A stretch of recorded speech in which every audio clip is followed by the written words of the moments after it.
Did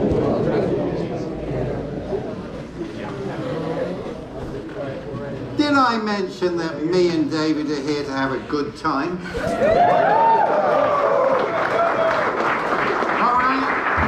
All right. I am here to have a good time. Does anyone have a burning question, please? Hi. Hello. What are you most proud of? David.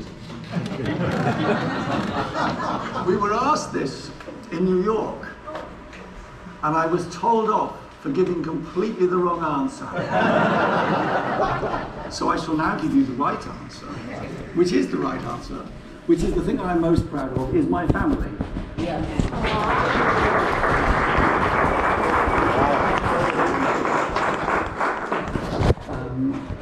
And in New York, I pointed out that mostly I don't look back with pride on my work. I don't, in a strange way, I don't associate it with me. I'm very, very satisfied that it exists, so I'm very pleased it's out in the world, but yes, I don't regard it personally as an, oh, that's my achievement. So in New York, I said I'm not sure what I'm proud of, and I was told off because I should have said I'm proud of my family. Here's the answer. Who told you off, David? Oh, it might have been the person who will sell you merchandise this evening.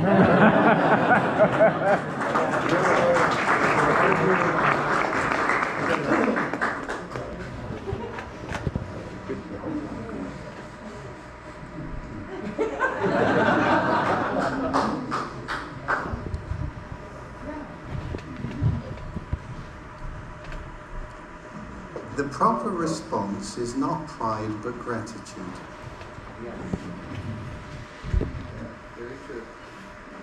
I am profoundly grateful for what life has presented to me,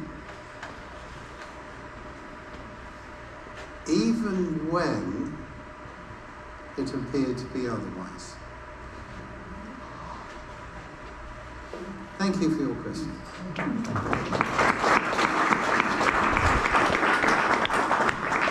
Yes, sir. I want to know, did you ever use the oblique strategies when working with Eno?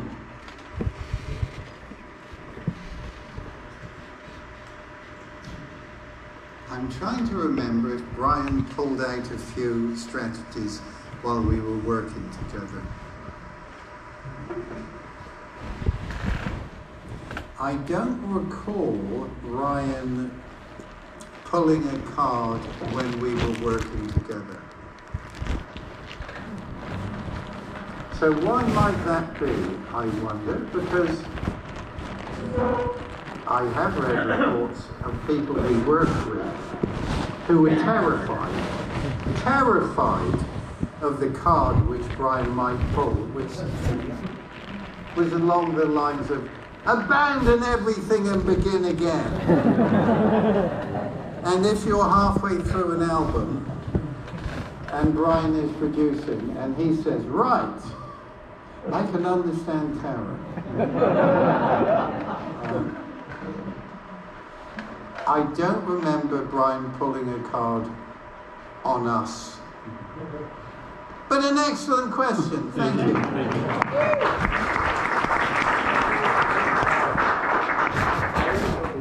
First off, I just want to say, when I was 6 years old, my older brother brought home a copy of In the Court of the Crimson King, and the first thing that happened was 21st Century Schizoid Man, and it scared the crap out of me, and I have been a fan ever since. And your music has accompanied me through, everything you've done has accompanied me through many, many years, and at first I want to thank you for that.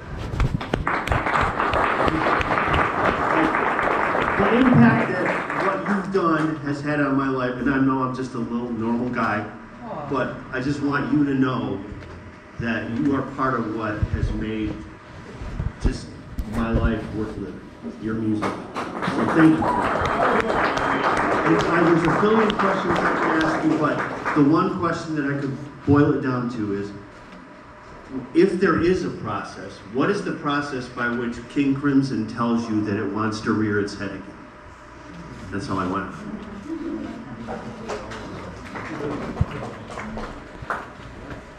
I have a question for the mothers in the room. How many mothers do we have in the house, please?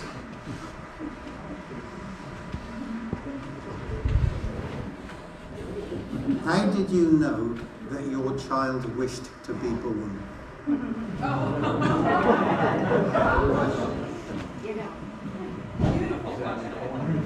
You know? Your child calls to you.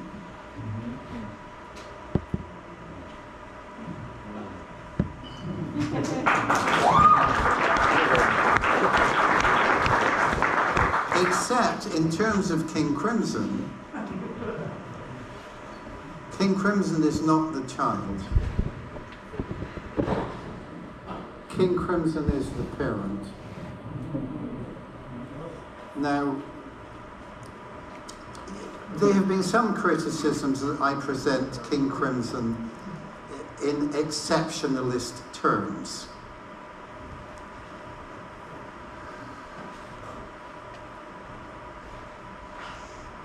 I'm not sure that King Crimson is exceptional. I am very sure that King Crimson is very much an individuality of its own. It is not the members in the band.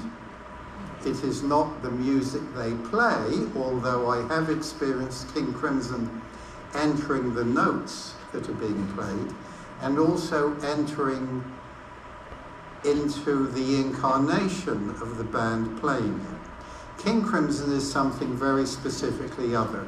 It is King Crimson. It's like if you close your eyes and someone you know very, very well with a considerable personal presence and intensity walks in the room, you know they're there. How could you not? At the very least, you feel them, even if you can't sense the ear change, or your head recognizes a certain something. In 1969, this was referred to as the Good Fairy. For me, there was never any date. Something was going on. These 4 or 5 young men whose life had been characterized by failure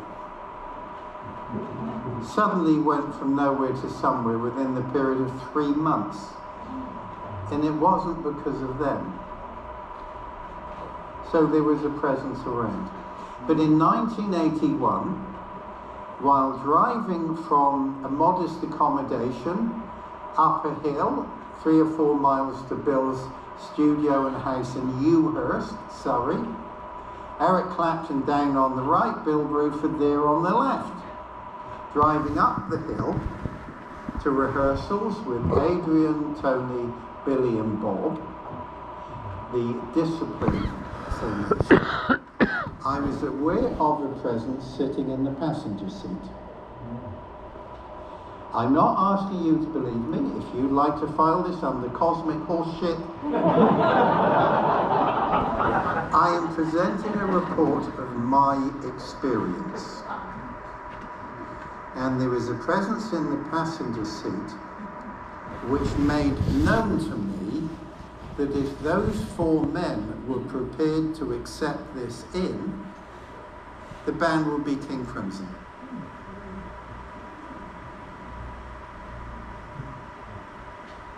So, the very generous question, your music has meant a lot in my life,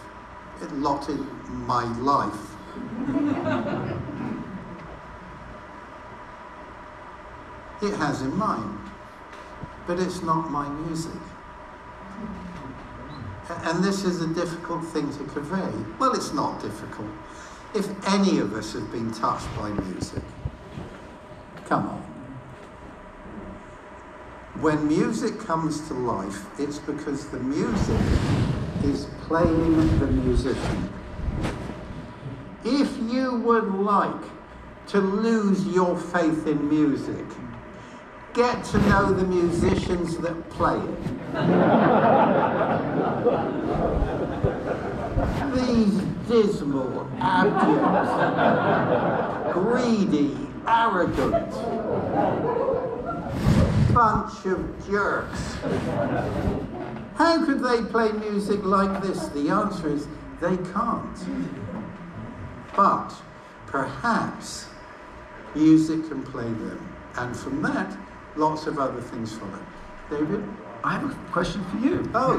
Which is, was your sense of King Crimson the same in 70 and 71? I suppose after in the court until Lark's Tunnels. When King Crimson broke up at the end of 1969, it broke my heart. And Ian MacDonald, while we were driving from Los Angeles to Big Sur, Ian MacDonald said, Mike and myself, Mike and me, we're leaving King Crimson. And it broke my heart. And I said to Ian that if to keep the band together, I would leave. Because the band was far more important than me and my position in it. The band was something else. Now, in New York, the tour manager who was driving that car